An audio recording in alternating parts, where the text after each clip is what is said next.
Mysteries await just a page away. Ready to dive in? Welcome to The Book Reader, where stories unfold one enchanting page at a time. Subscribe now and unlock the magic. The Girl Who Kicked the Hornet's Nest, Stieg Larsson. Chapter 26. Friday, July 15th. Teleborian's appearance inspired confidence as he sat in the witness box in the courtroom on Friday morning.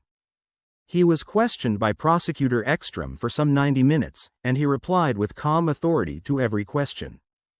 The expression on his face was sometimes concerned and sometimes amused. To sum up, Ekström said, leafing through his sheaf of papers, "It is your judgment as a psychiatrist of long standing that Lisbeth Salander suffers from paranoid schizophrenia? I have said that it is unusually difficult to make a precise evaluation of her condition. The patient is, as you know, almost autistic in her relation to doctors and other figures of authority. My assessment is that she suffers from a serious mental disorder, but that at the present time I cannot give an exact diagnosis. Nor can I determine what stage of the psychosis she is in without more extensive study.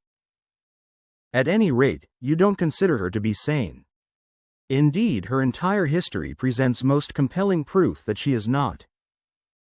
You have been allowed to read what Lisbeth Salander has termed her autobiography, which she has presented to the district court.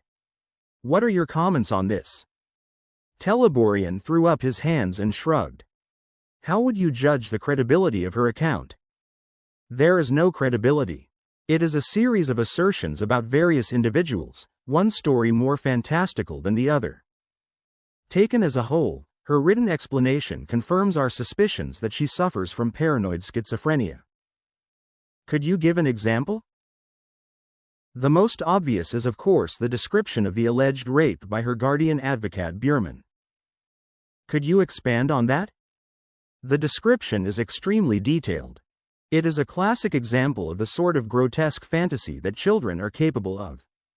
There are plenty of parallel examples from familial incest cases in which the child gives an account which falls through due to its utter improbability, and for which there is no forensic evidence. These are erotic fantasies which even children of a very young age can have, almost as if they were watching a horror film on television. But Lisbeth Salander is not a child. She is a grown woman," Ekström said. "That is correct, although it remains to be seen exactly what her mental level may be. But basically you are correct. She is a grown woman, and presumably she believes in the account she has presented." "So you're saying it is all lies?" "No. If she believes what she says, then it is not a lie.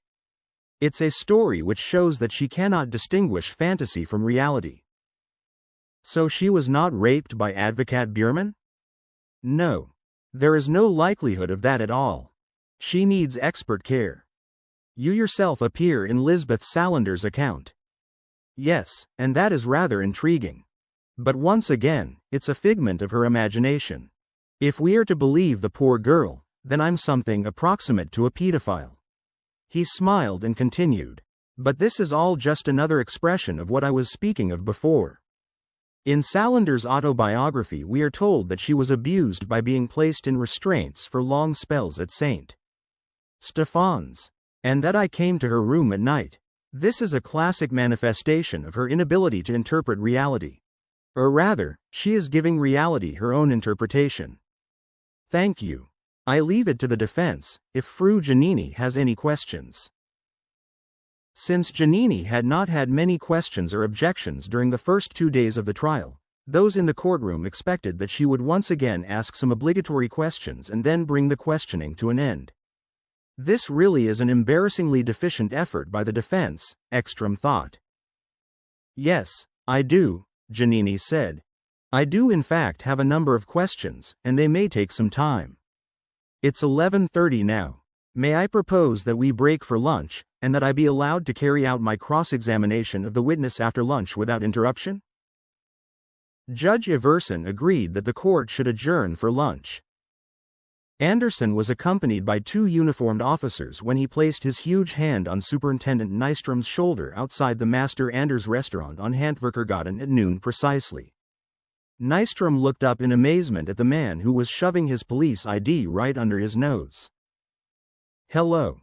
You're under arrest, suspected of being an accessory to murder and attempted murder. The charges will be explained to you by the Prosecutor General at a hearing this afternoon. I suggest that you come along peacefully, he said. Nyström did not seem to process what Anderson was saying, but he could see that he was a man you went along with without protest. Inspector Bublansky was accompanied by Modig and 7 uniformed officers when Stefan Blad of the Constitutional Protection Unit admitted them at exactly noon into the locked section that comprised the domain of the security police at Kingsholmen. They walked through the halls behind Blad until he stopped and pointed at an office door. The Chief of Secretariat's assistant looked up and was utterly perplexed when Bublansky held up his ID. Kindly remain where you are. This is a police action. He strode to the inner door. Chief of Secretariat Albert Schenk was on the phone. What is this interruption? Schenk said. I am Criminal Inspector Jan Bublansky. You are under arrest for violation of the Swedish Constitution. There is a long list of specific points in the charge, all of which will be explained to you this afternoon. This is outrageous, Schenk said. It most certainly is, Bublansky said. He had Schenk's office sealed and then placed 2 officers on guard outside the door, with instructions to let no one cross the threshold. They had permission to use their batons and even draw their service weapons if anyone tried to enter the sealed office by force. They continued their procession down the hall until Blad pointed to another door, and the procedure was repeated with Chief of Budget Gustav Atterbaum. Inspector Holmberg had the Södermalm armed response team as backup when at exactly noon he knocked on the door of an office rented temporarily on the 4th floor just across the street from Millennium's offices on Godgatan. Since no one opened the door, Holmberg ordered the Södermalm police to force the lock, but the door was opened a crack before the crowbar was used. Police, Holmberg said. Come out with your hands up. I'm a policeman myself, Inspector Martinson said. I know. And you have licenses for a great many guns. Yes, well, I'm on assignment. I think not, Holmberg said. He accepted the assistance of his colleagues in placing Martinson against the wall so he could confiscate his service weapon. You are under arrest for illegal telephone tapping, gross dereliction of duty, repeated break-ins at Michael Blomqvist's apartment on Bellmansgaten, and additional counts. Handcuff him. Holmberg took a swift look around the room and saw that there was enough electronic equipment to furnish a recording studio. He detailed an officer to guard the premises, but told him to sit still on a chair so he would not leave any fingerprints. As Martinson was being led through the front door of the building, Cortez took a series of 22 photographs with his Nikon. He was, of course, no professional photographer, and the quality left something to be desired. But the best images were sold the next day to an evening newspaper for an obscene sum of money.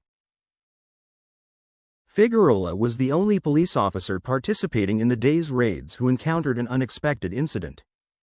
She had backup from the Norrmalm team and 3 colleagues from SIS when at noon she walked through the front door of the building on Artilleregatan and went up the stairs to the top-floor apartment, registered in the name of Bologna Inc. The operation had been planned on short notice. As soon as the group was assembled outside the door of the apartment, she gave the go-ahead. 2 burly officers from the Norrmalm team raised an 85-pound steel battering ram and opened the door with 2 well-aimed blows. The team, equipped with bulletproof vests and assault rifles, took control of the apartment within 10 seconds of the doors being forced. According to surveillance carried out at dawn, 5 individuals identified as members of the section had arrived at the apartment that morning. All 5 were apprehended and put in handcuffs. Figueroa was wearing a bulletproof vest. She went through the apartment, which had been the headquarters of the section since the 60s, and flung open one door after another. She was going to need an archaeologist to sort through the reams and reams of paper that filled the rooms. A few seconds after she entered the apartment, she opened the door to a small room towards the back and discovered that it was used for overnight stays. She found herself eye to eye with Jonas Sandberg. He had been a question mark during that morning's assignment of tasks, as the surveillance officer detailed to watch him had lost track of him the evening before. His car had been parked on Kingsholmen and he had not been home to his apartment during the night. This morning they had not expected to locate and apprehend him. They manned the place at night for security reasons. Of course. And Sandberg sleeps over after the night shift. Sandberg had on only his underpants and seemed to be dazed with sleep. He reached for his service weapon on the bedside table, but Figueroa bent over and swept the weapon away from him onto the floor. Jonas Sandberg, you are under arrest as a suspect and accessory to the murders of Gunnar Bjork and Alexander Zalachenko, and as an accomplice in the attempted murders of Michael Blomqvist and Erika Berger. Now get your trousers on. Sandberg threw a punch at Figueroa. She blocked it instinctively. You must be joking, she said. She took hold of his arm and twisted his wrist so hard that he was forced backwards to the floor. She flipped him over onto his stomach and put her knee in the small of his back. She handcuffed him herself.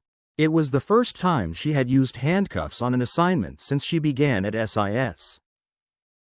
She handed Sandberg over to one of the backup team and continued her passage through the apartment until she opened the last door, at the very back. According to the blueprints, this was a small cubbyhole looking out onto the courtyard. She stopped in the doorway and looked at the most emaciated figure she had ever seen. She did not for 1 second doubt that here was a person who was mortally ill. Frederick Clinton, you are under arrest as an accomplice to murder, for attempted murder, and for a long list of further crimes, she said. Stay where you are in bed. We've called an ambulance to take you to Kingsholmen. Mom was stationed immediately outside the building on Artillerygaten. Unlike Cortez, he knew how to handle his digital Nikon. He used a short telephoto lens, and the pictures he took were of excellent quality. They showed the members of the section, one by one, being led out through the front door and down to the police cars. And finally the ambulance that arrived to pick up Clinton. His eyes were fixed on the lens as the shutter clicked. Clinton looked nervous and confused. The photograph later won the Picture of the Year award. And that marks the end of the current chapter. Thank you for listening to The Book Reader. Stay tuned for the next episode tomorrow. Please subscribe for updates.